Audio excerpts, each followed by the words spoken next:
Welcome back to Clash of Cultures as we continue our 2023 college football preview. Our next stop takes us to Orlando, Florida to talk about the Central Florida Knights. UCF, as you guys probably know them. But before we get to college football, like always, we want to thank you guys for the support, the love. So if you've made it this far, please press the like. Please subscribe. We appreciate all the content. Please continue to leave comments. Like I said, Stephen loves the engagement. With that being said, let's talk about the UCF Knights. What's your thoughts on UCF this season, Stephen?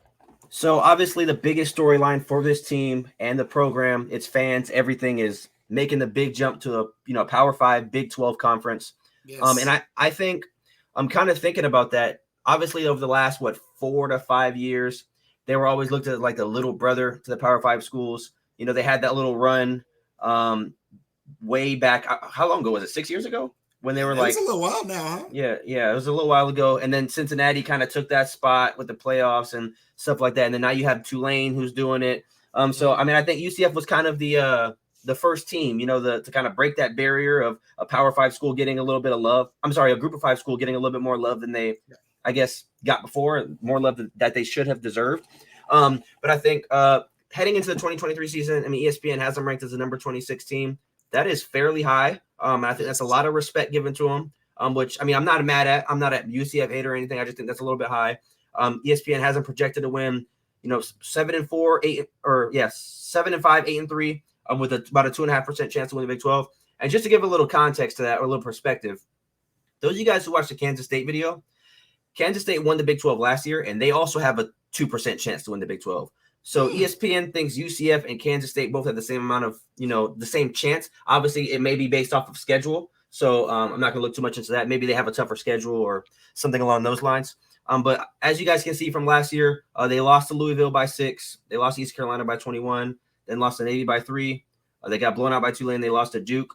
But I think when you look at them moving to the Big 12, I'm talking to UCF fans right now. No hate or anything, but you guys can't have a large or a big expectation for them because they're moving up in tremendous, competition. So obviously, last 5 years there was, we're the national champs and stuff like that after beating Auburn and all that good stuff. But I think when you're moving into the Big 12, I think, and I'm not trying to be sarcastic. I think if you're above 500 in your first year, I think that's a win.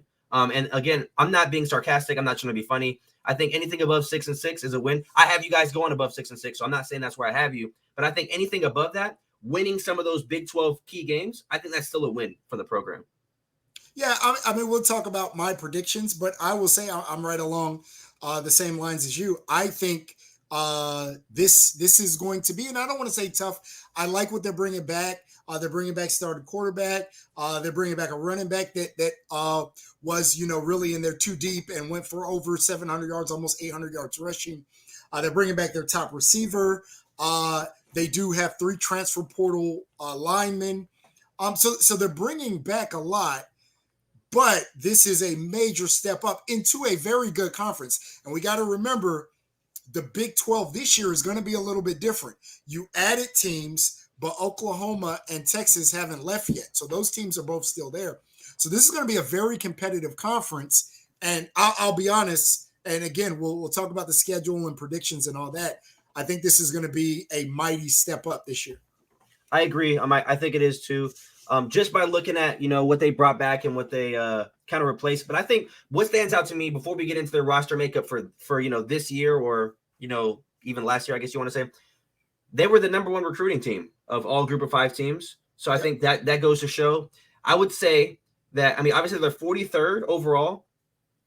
I tried to find out like what their rank would be in the Big 12, but it was a little bit too much research and I wasn't trying to dive too much into it. So I just kind of wanted to know, like, there has to be, if you're 43rd overall, and those of you guys who watch the SEC videos, in the top 20 or so, there was like 9 SEC teams.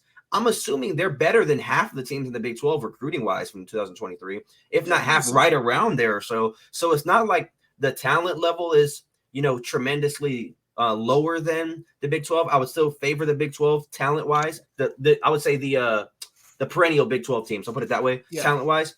but I think UCF has the talent to beat a lot of these teams. I think they can do it. Obviously, Gus Malzahn is a great coach. He was at Auburn for a while. You guys saw what he did there. So I think he has, the keys to kind of drive this car pretty far. But they did lose Isaiah Bowser. He had 16 touchdowns last year. You brought back RJ Harvey, who can kind of replace that production. But Bowser was not a slouch. He was a great running back. You brought over Fred Davis from Clemson. Obviously, I'm a Clemson fan. He was a good corner. But what do you think about, what they brought back and then what they lost? Yeah, so as you mentioned, Bowser, and again, I think he was the goal line guy. He did lead them in. He actually did not lead them in rushing. Plumlee did, the quarterback, Yes. But he was their leading running back rusher. But if you look, I think he beat Harvey by like 5 yards, 4 yards. Close, 3. Yeah. So if you assume that Harvey now steps into that role as the lead running back, and then Bowman or somebody else steps up as really kind of taking what Harvey's role was last year, then you assume that production is going to stay about the same. Plumlee, a heck of a quarterback, like I mentioned, their leading rusher, almost 900 yards rushing, another 2,500 yards passing, 14 touchdowns in the air, 11 on the ground. I mean, I think he's going to get better. And like I mentioned, they are, and as you see here, they are bringing back Javon Baker, their number one wide receiver. They did lose O'Keefe, but Baker, 800-yard receiver. And besides O'Keefe, they're bringing back most of their receiving core. Like I said, the biggest thing to me isn't the talent they're bringing back as a team.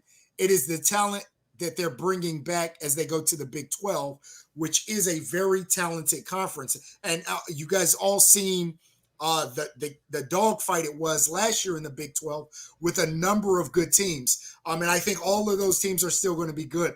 Oklahoma and Texas are still going to be Oklahoma and Texas. TCU, I think, is going to be good. Kansas State, I think, is going to be good. So we can go through the teams in the Big 12.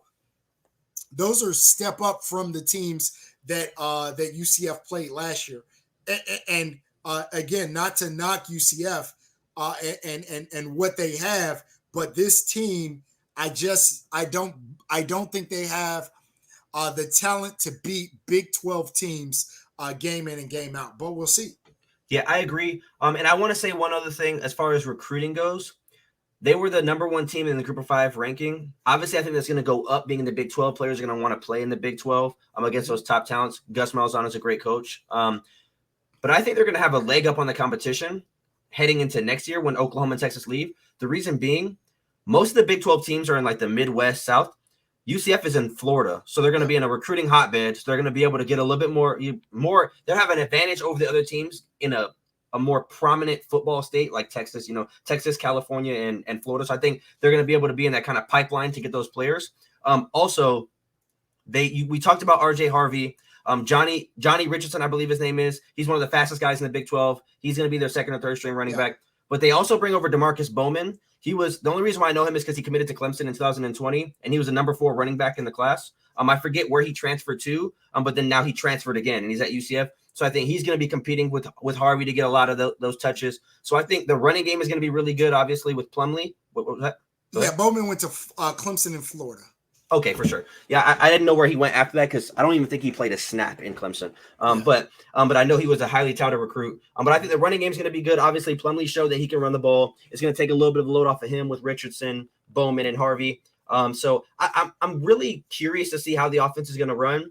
Like I said, I think they have the talent to win a lot of these games. I wouldn't pick them to win. I'm not going to pick them to win a lot of the Big 12 matchups. But I think they have a lot of talent. And they have the skills to compete with these top teams. Yes. So let's get into the schedule. I'm gonna let you go ahead and break yours down first. Yeah. So I know. Let me say first of all, I know my friend Jace Wheeler is going to see my final prediction, see the 6-6, and kind of flip. But I need you to see my ceiling. The 11-1 I think is very real. This is a hard team to predict only because they're moving up in conferences, like I said, to a very, very good conference. I don't know if the UCF talent is good enough to play in the Big 12, and it is very possible that it is. That is why my ceiling is 11-1 and my floor is 4-8. Because when I look at games that I think they could lose, I'd have to throw in there the Kansas, the Cincinnati, Houston, Boise State. I'd have to throw those games in there. But I think they could win just about every game on their schedule. This is for me to get a good temperature of UCF, I need to see them in the Big 12 one season.